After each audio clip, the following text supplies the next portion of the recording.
Welcome. I'm E.G. Marshall with another adventure in the macabre. I'm a collector of stories about experiences which are out of the ordinary and which most of us would prefer to avoid.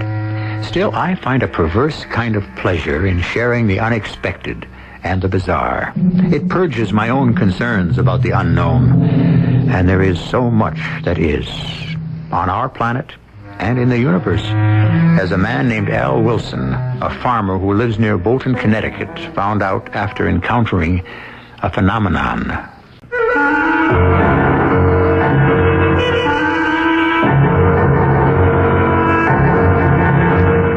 Our mystery drama, The Meteorite, was written especially for the Mystery Theater by Roy Windsor and stars John Beale.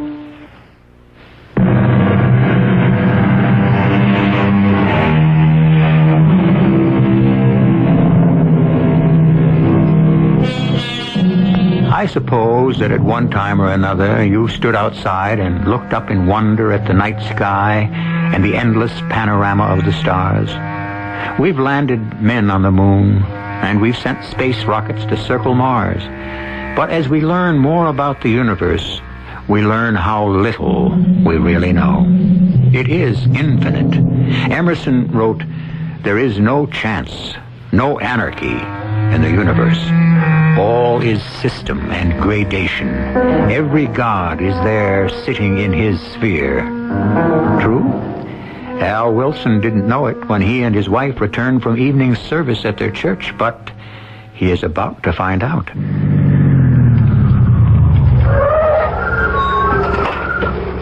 Aren't you going to put the car away, Al? I'll do it later.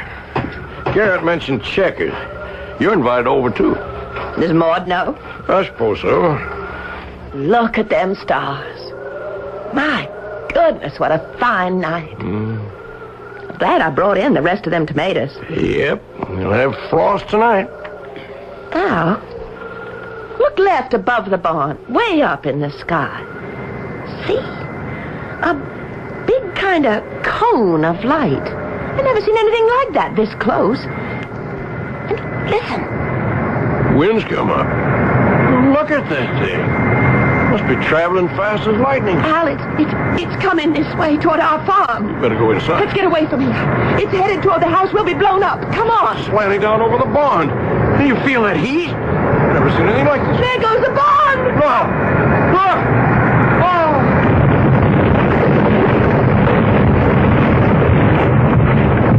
Oh! Oh, Lord. Thank you, Lord. It missed. Oh. Buried itself in the far pasture. Never in my life. Are you all right? I've never been so scared in my life. It could have destroyed everything, Al. Look out there. Look at that cloud rising from it. Oh, I've got to tell Garrett. We'll take a look at it. No, you won't. I don't want you going near that thing, and Garrett either. How do you know it won't blow up? Just a burnt-out chunk of rock, Carrie. But it exploded once it hit the ground. Well, sure, because it was red hot. Now it's cooling off. There's no danger. No, now. you come into the house. But Garrett will want to know. Then telephone him. I won't have either of you prowling around that thing tonight. Well, okay. I guess it can wait a little morning. I'm a little leery of it myself.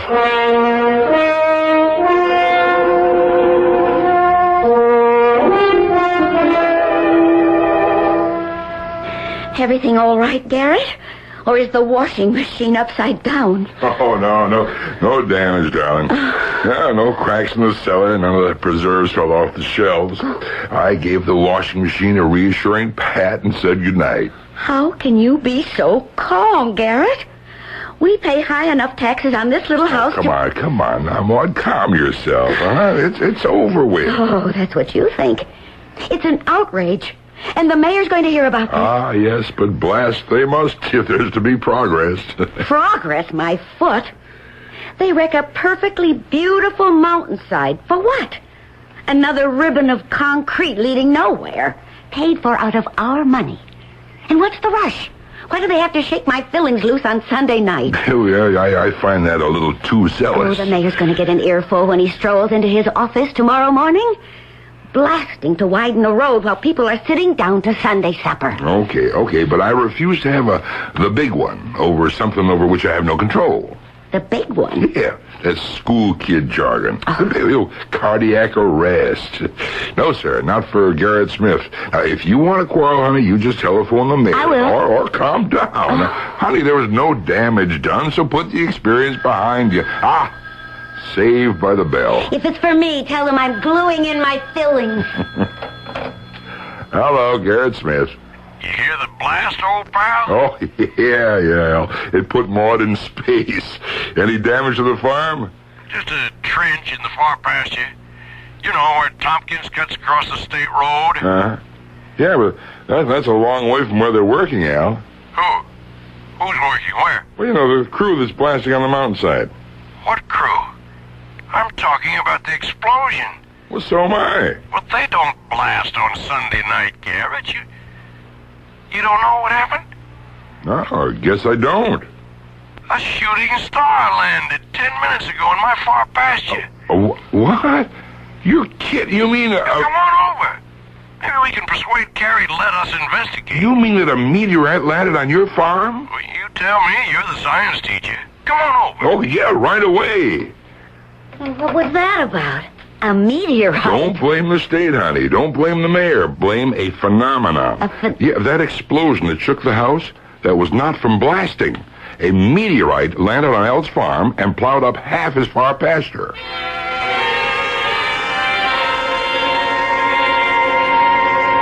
Carrie, how terrifying. I tell you, my legs turned watery. I yelled at Al to run, but I couldn't, and he stood there wide-eyed. Marvelous. All that's marvelous is that it didn't hit the barn or the house. It hit, and then what? Well, the air got warm all around us, and steam came up from the thing. Is it a falling star, Garrett? Well, that's what most of us call it, but the proper name for it is meteorite.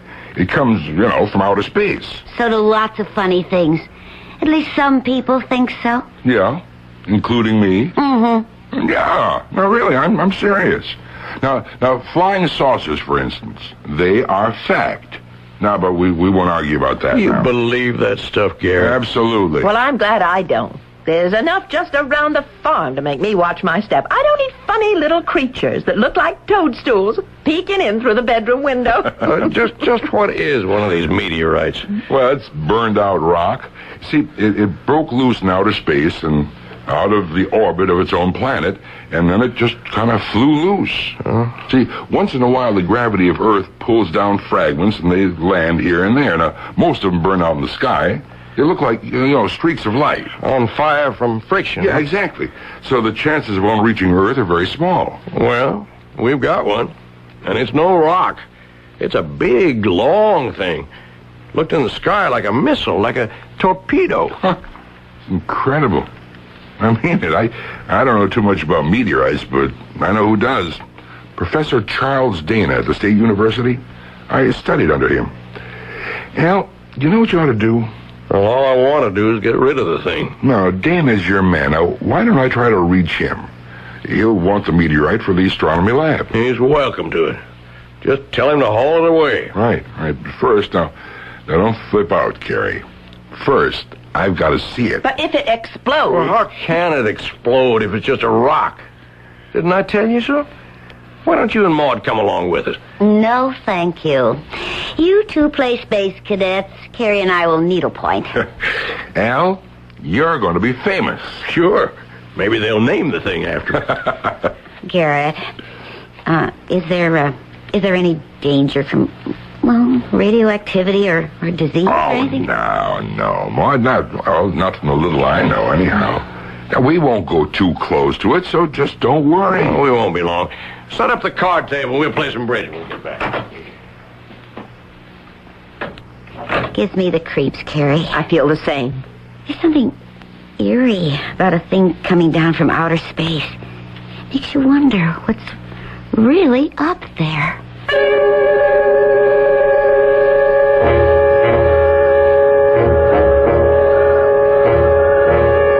Wow. That is incredible, Al. Yeah. I wonder where it came from. And the size of it must be 12 feet long. Yes. Oh, boy, it sure plowed up some trench there, eh? Yeah, the outside looks like slag. That's what it is. Who knows where it came from? Your guess is as good as mine, and I teach science. I want to tell you, Al, this is beyond me. I can't explain why more of it wasn't burned up on its passage through our atmosphere. It was red hot. You should have seen the glow. Felt the heat. It's cold now. I'm eager to see it in the morning when the sun's up. Well, keep the news to yourself, Garrett, will you? I don't want people driving out, traipsing all over the farm. Right. I'll try to get in touch with Professor Dana. Fine. If the university wants the thing, he'll need a lift and a truck. Right. I'm not going to pay to have the thing taken away. Clock to command ship. Clock to command ship. Clock.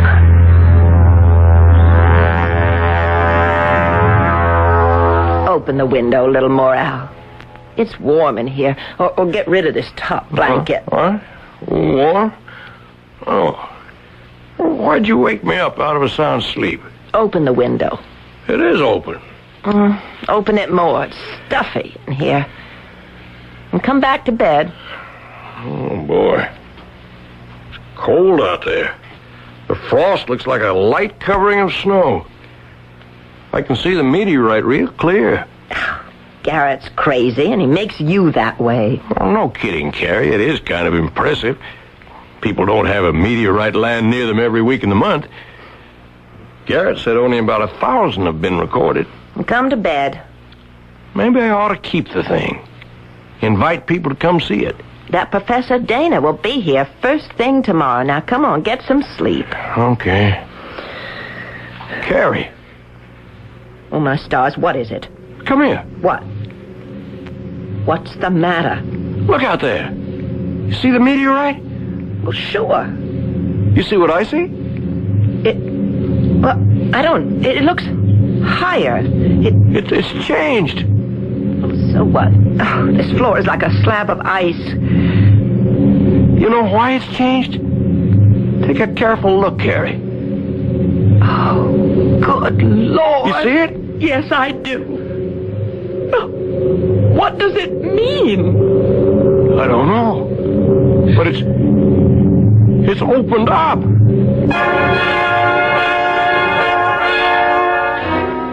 The meteorite did what? Opened up? The Wilsons are steady people, so we have to believe what they see. There is, however, no evidence that a meteorite is anything more than a burned-up piece of rock. Is what they have seen impossible to believe?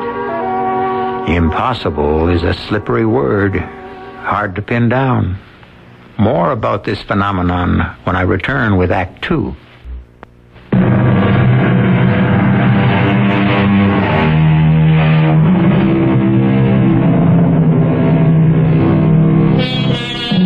I began, you may remember, by saying that I'd share with you the bizarre, the unexpected. I've done so. A meteorite is a rare occurrence.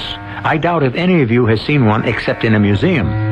But for Al Wilson and his wife Carrie, it is more than a piece of burned-out rock. Last night, a meteorite plunged through our ozone and, like a huge missile, found its earthly mark in Al's far pasture. That in itself was unique. So is the fact, if his eyes did not imagine it, that the meteorite opened up. It is 7 the next morning. Well, that'll be Garrett or the professor. You just finish your breakfast, Al. Well, bring him in, either one of them, for a cup of coffee. Morning, Carrie. He's in the kitchen. Come along, Garrett. Have a cup of coffee. Thanks. I suppose you've been up since 5 as usual. I have. Carrie lolls in bed until almost 6. Well, how'd you like my news? Well, I didn't believe it till I saw it for myself. From the road, it does look like it's opened up, like a giant clamshell. You ever hear of anything like that before? No one has. Here's some hot coffee, Garrett. Ah, thanks. No, sugar's on the table. What could it mean? Well, not much, I'd say. It cooled fast and cracked open. You gonna be able to see this through with me? Oh, I wouldn't miss it, Al. Maud will telephone the school at 8 and say I won't be teaching today. At what time is it, huh? A little past 7. Well, Professor Dana He's said here. A car's pulling into the driveway. I'll let him in, Carrie. You start some breakfast for him. Lots of smoked ham. That's great with fresh eggs. You took classes with Professor Dana? 2. I was a science major. Good morning, Mr. Wilson. I'm Professor Dana. Yes, Professor. Come right in. Yes, thank you. Just put your coat over here on the newel post and come out to the kitchen. My wife, Carrie's stirring you up a real farmer's breakfast. Wonderful. Garrett Smith is with us. He's my neighbor and my best friend. Oh, and once a student of mine many years ago. Hello, Professor. You probably won't remember me. Oh, but indeed I do, Garrett. Good to see you again. Wonderful. Good Hello. morning, Mrs. Wilson. Good morning, sir. Have some coffee while the eggs are frying. I'll do that. Garrett, as I recall, you were going to become a research biologist, but love sweet song. That's right, Professor. I got married, and I've lived happily ever after. Al, tell Professor Dana what happened. Well, sir, the thing, it opened up. The meteorite opened? Yes, sir. Garrett says maybe it cooked real fast and cracked open. He could be right. Still, a meteorite is fused by the tremendous heat it generates, so offhand, I find it hard to believe that it cracked open. Well, the whole thing is hard to believe. You'll haul it away today, Professor? Oh, yes. The lifter and truck will be here later today. We'll have the meteorite on its way to stores before 6 o'clock. Here you are, Professor. Smoked ham. Wonderful. Everybody likes it. I'll be glad when the thing's off our property. It gives me a funny feeling. Yeah, I understand. It's, rather awesome, isn't it? Oh, go see it. All 3 of you are fidgeting. There'll still be coffee when you get back. Go along, all of you. Anything to carry, Professor? Yes, I have my cameras in the trunk of my car. At your service, sir. I'll get them for you. Now, don't you go be being brave, Al, like stepping into that thing. It could snap shut, and there you'd be. Now, don't be nervous, Mrs. Wilson. There's nothing to fear. But what if there was something in there that just had to get out?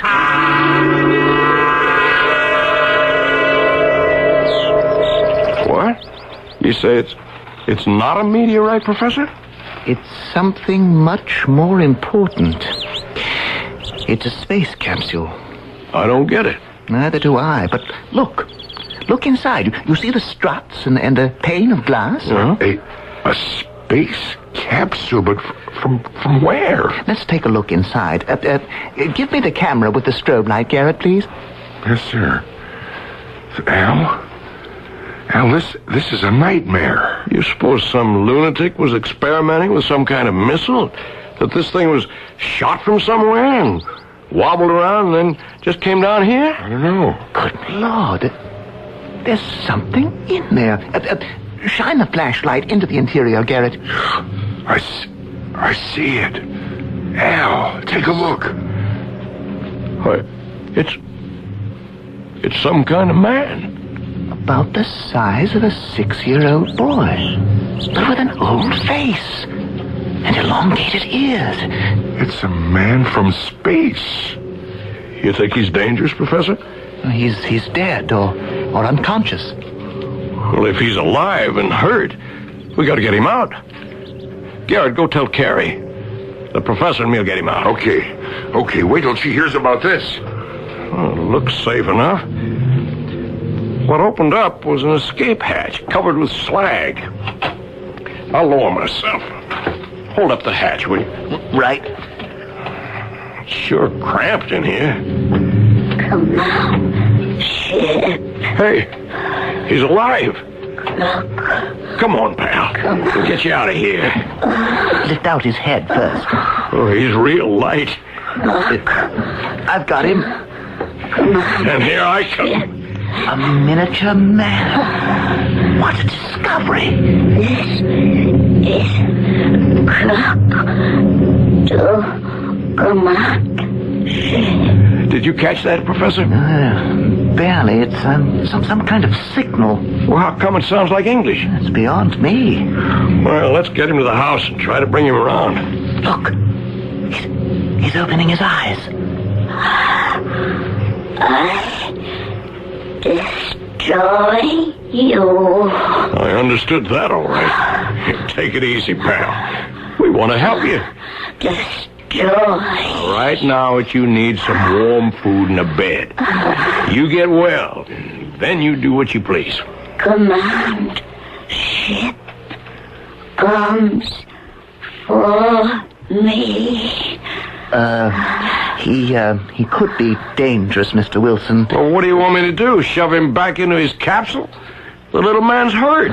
Yes, I see. Well, let's carry him to the house. I hope we're doing the right thing. We are, Professor.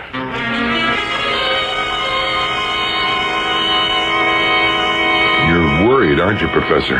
Yes, this should be reported to Washington. Well, let's wait a while. I don't want an army of scientists swarming all over the place. Yeah, but this Kruk, if that's his name, he could bring us knowledge of an unknown world, Al. The planet he comes from, space trips, hundreds of things. A view of the universe from millions of miles away. Swell, but I'm not going to have him hammered at. The little man is sick. And, after he's well? I don't know. That's up to him. Anyway, you heard what he said. Yeah. Destroy. And something about a command ship. Professor, what do you make of this? I can only guess. Kruk was in a manned capsule. His mission? I have no idea. Sophisticated exploration, perhaps. Something went wrong with his ship. He got caught in the Earth's atmosphere. The capsule went out of control. As it came down, it began to blaze. It's incredible that it didn't disintegrate. What about that command ship? Oh, that's easy, Garrett. Kruk expects to be rescued. And you got him right here in the house. Because he's half dead. Carrie's trying to shove some life back into him now. He kept saying, destroy you. For safety's sake, I think Kruk should be removed. Where to? Back to the capsule.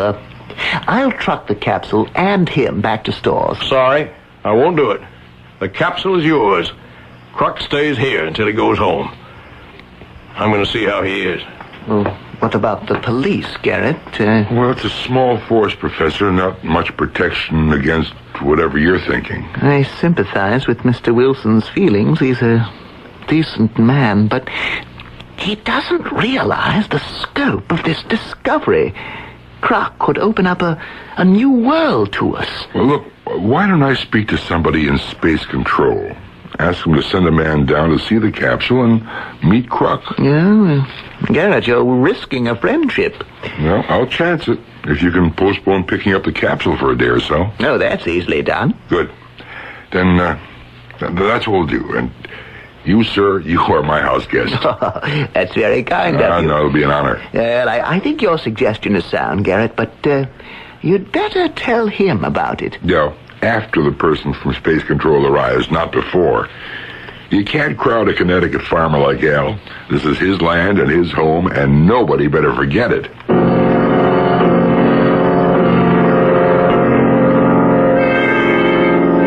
He sure looks better, Carrie. He's a nice little man. Like the hot bouillon. Didn't you, Mr. Kruk? Yes, it was very good. You still out to destroy me? I do not know.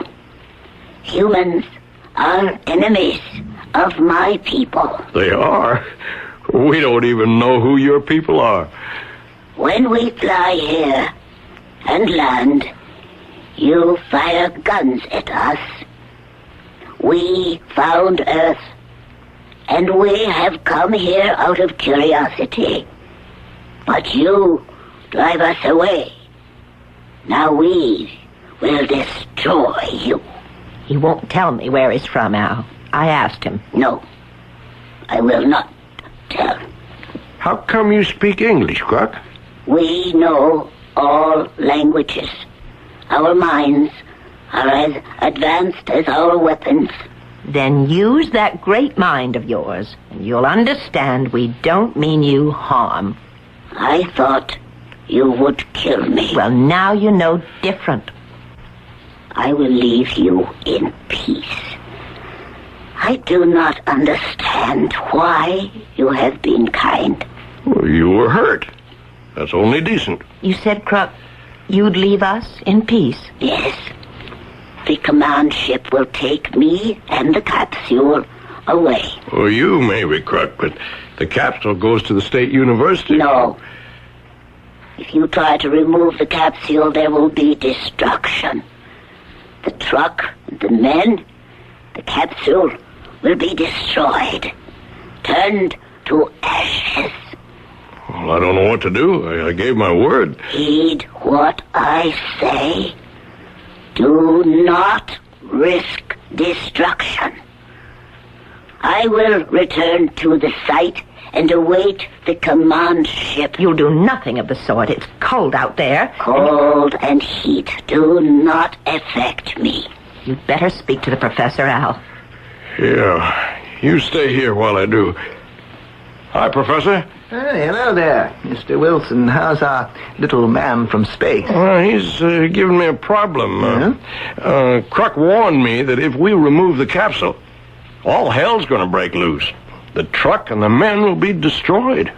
We don't really know what we're dealing with, Mr. Wilson. Well, that's why I'd go along with Kruk. I know that means calling off the truck, but... Well, there's been a delay there anyway. Oh? Where's Garrett? Did he go home? Yes. I'm spending the night with him. Oh. Well, if you'll excuse me, Professor, I have to get out to the barn. Milking time. 1 minute, Mr. Wilson. Yes? Well, I'm afraid I've acted deceitfully. You're a very decent man. Garrett thought that... No, let me take the blame. For what? Someone from our National Space Center will be here sometime tomorrow. I don't like that, Professor. I know you don't. I said I wouldn't allow Kruk to become a part of no freak show. No, he won't be, I assure you. Reporters, cameramen... Nothing like that. I've told you the truth. And I've told Kruk that we're his friends, not his enemies. Mr. Wilson, the enormity of this discovery... Okay. You've done something, and we're stuck with it. Okay. Let the man come. But understand this. I don't care if the man's the president. He tries any rough stuff with Kruk, and I'll kick him out. And that goes for Garrett and for you too, Professor. Yes. I can't tell you how Kruk will feel. I think he trusts us. I'll tell him about this guy you're bringing in, but I can't be responsible for what Kruk might do. Of course not. Well, you just say that. I believe the little man knows what he's talking about. If he says you go up in smoke, then that's what's going to happen.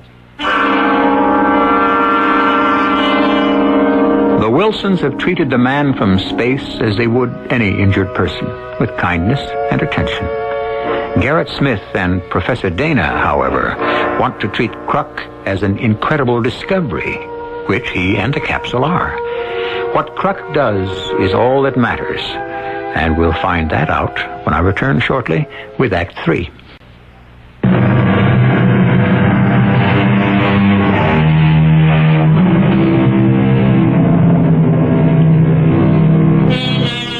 When our minds turn to the universe, we fantasize and give up.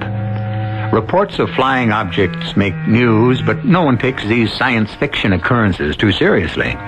So it was with the Wilsons until, accidentally, they had a visitor from outer space, a small, man-like creature named Kruk. Thank you for telling me, Mr. Wilson. Oh, it won't be so bad, Kruk. The guy just wants to ask you some questions. And the man will arrive? In the afternoon, I'd say. The truck's supposed to arrive later. Why did your friends not have the truck arrive today? Guess they took you seriously. I told them what you'd said, that the truck would be destroyed. That will happen. You know that? Yes. I have given you the warning. It is arranged. Your men will try to remove the capsule, and the ray will reduce the truck to ashes. But not if they don't touch it. They will. Yeah, I believe what you're saying, Kruk. I have been in touch with the Space Command. The ship is on its way. How do you know that? I returned to the capsule and sent my message.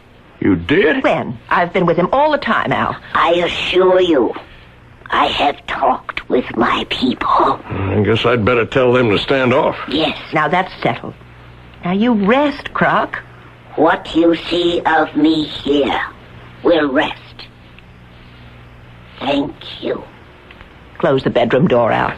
Sure. What do you think he meant by that, Al? Who knows? Have I got time before supper to drive over to Garrett's? If you're back in half an hour. It won't take me that long. Don't be nasty to him. You're good friends. Okay. But I don't like his interference, and I'm going to tell him so. And warn him and Dana. You went behind Al's back. Well, not really, Ma. The professor told Al. Because he felt guilty. Garrett, I can't believe you'd do such a thing to Al. Well, there's no harm done. But you were planning to have some man walk in from space control and... Mrs. Smith, if I may. Garrett and I have genuine respect for Mr. Wilson's humanitarian feelings about the little creature from space, but he does not appreciate what a monumental discovery this is. The space capsule could advance our flight technology by light years. I mean it, darling. We have to have this knowledge. We owe it to our country, and Al says we're supposed to do nothing about it. He also says that if you interfere, Crux people would kill you. Oh, it's lucky all of you aren't dead now. I bet you would be if Carrie hadn't nursed this creature back to life. It would be a shame if we don't learn all we can from this incredible event. Well, what do we do, Professor? Warn the man from Space Command. Possibly we can control his eagerness. Garrett, I believe Al. If he makes one pass at Croc, so long. The little creature's defenseless. He's so small. You could stuff him in a suitcase. Hardly. And you say he's defenseless? How do you know? I can see. But what you won't see is that Croc is a highly advanced form of life, way beyond us. And because you can't see how he could defend himself, you think he's helpless. Oh, don't count on what you think. You don't know.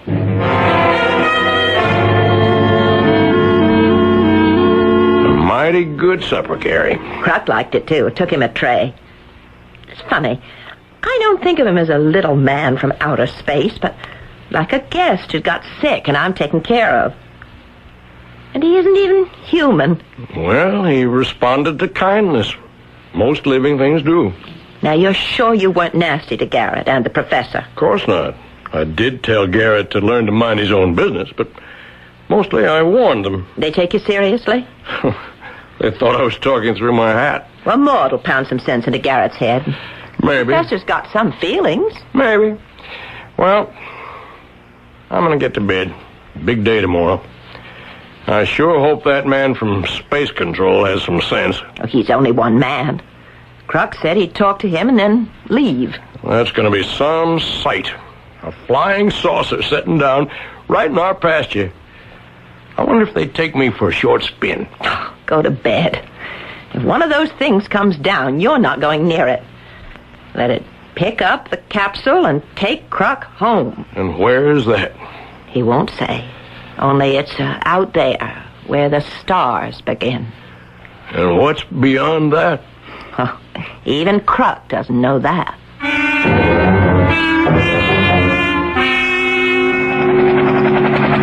There she is, Professor. Right on time. It's just after 5. Oh, that's some big helicopter. Oh, the pilot sees us. Yeah, it's almost down. Come on. Hello! Hello there! Hello. Hi, I'm Garrett Smith. Oh, how are you? Sanders, Space Control. Professor Dana, Mr. Wilson. How do you do? Pleased to meet you. You know about the spaceman's warnings? Yes, I've learned what he said. Mr. Wilson, you have him in your house? That's right, and he's willing to talk to you. Very sensible. He has no choice. He's a prisoner. Oh, no. No, sir. No, he's not. Begging your pardon, sir, but he's my guest. And he's been just fine. Well, that's how you may see him, Mr. Wilson, but he's my prisoner. I have orders to transfer him to the War College where... That's just what I was afraid of. Now, if you try any rough stuff on Croc, there'll be real trouble. Are you threatening me, Mr. Wilson? I could be. This is my property, and Croc is my guest. Now, look. You can't set yourself above the government. This capsule and this creature belong to us. They do? Well, I'll throw all of you off my land. But that's not what I was getting at when I said rough stuff would bring trouble. You're playing with something from outer space, Sanders. I'm here to take possession of a space capsule and something that resembles a man. I mean to carry out my assignment. Well, all the luck in the world to you. Kruk said he'd talk to you. Maybe he can pound some sense into your thick skull. Now, see here. No, you see here. You watch your step with me. And you walk very carefully with my little friend Kruk.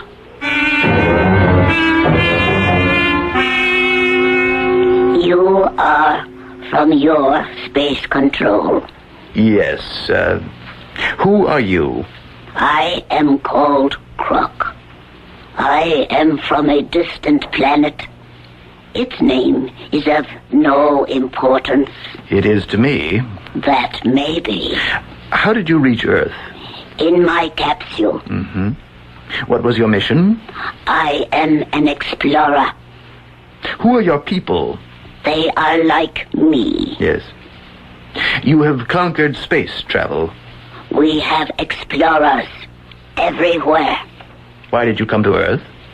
I did not intend to. I went off course. Your capsule caught fire and landed here. That is right. Come with me. You are making a grave mistake. I am obeying orders. You understand that? I understand orders.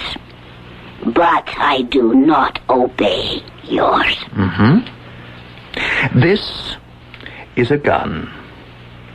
If you resist, I'm instructed to immobilize you. Mr. Sanders, I... Stay out of this. Now get up, Kruk, and walk out. I warned Mr. Wilson. I don't believe in magic, spaceman. That is your weapon? That metal gun? Yes. And if you don't obey, I'll use it. Oh! He fused the gun. It's just a lump of metal. Can you use it now? Mr. Sanders, leave well enough alone. I don't know what Kruk did, but... Each one like me possesses a powerful ray. More powerful than your strongest current. I can call it up from within me whenever I choose. Then I can point a finger and destroy. Come on, Mr. Sanders, I'm convinced. And you saved his life, Wilson. You gave refuge to an enemy of our country. I will have you charged with treason. I do not think so. Mr. and Mrs. Wilson have treated me like a visitor. I will not forget. Neither will my commander. Do not threaten the Wilsons. We have come to Earth many times on friendly missions. We could come with total destruction. I'll ask you to leave, Mr. Sanders. And do not try to remove the capsule. I'll walk you back to your helicopter, Mr. Sanders. Oh, you're miraculous, Kruk. No. Just more advanced in scientific technology. Humans one day will discover what we already know. But how about that deadly ray of yours? In your seas, you have deadly eels. On land, you have venomous snakes. My people are small, but strong, because we possess the ray. In fighters, it is highly developed. I am a soldier and a fighter. It is time now for me to go. Al, look outside. They got a truck backed into the pasture next to that big lift, and they're going to take it away. Oh, no, you know what Kruk said? It will now happen. Look toward the sky. The command ship. I will go and meet it. It looks like a big mushroom. I've got to see this. Al, Garrett could be killed. Garrett! Garrett! Come back, Garrett! He sees the command ship. Look at the truck! It's aflame, and it's Like crumpled. somebody squashed it. But the men got away. You see them over there on the road, shielding their faces from the heat? And there are the landing steps. Crux on them. And the spaceship. It's gone.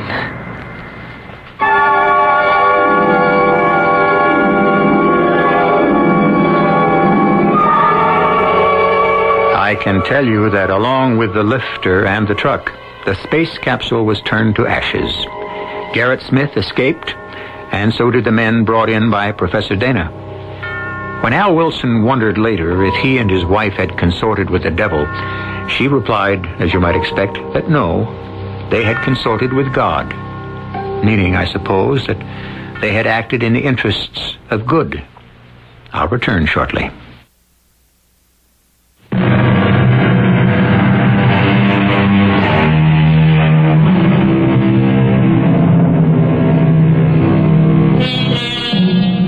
Maybe our real worlds are those we explore in our nightmares. When an experience becomes too acute, we awaken, switch on a light, and forget the frightening dream. That may be foolish. We must face facts.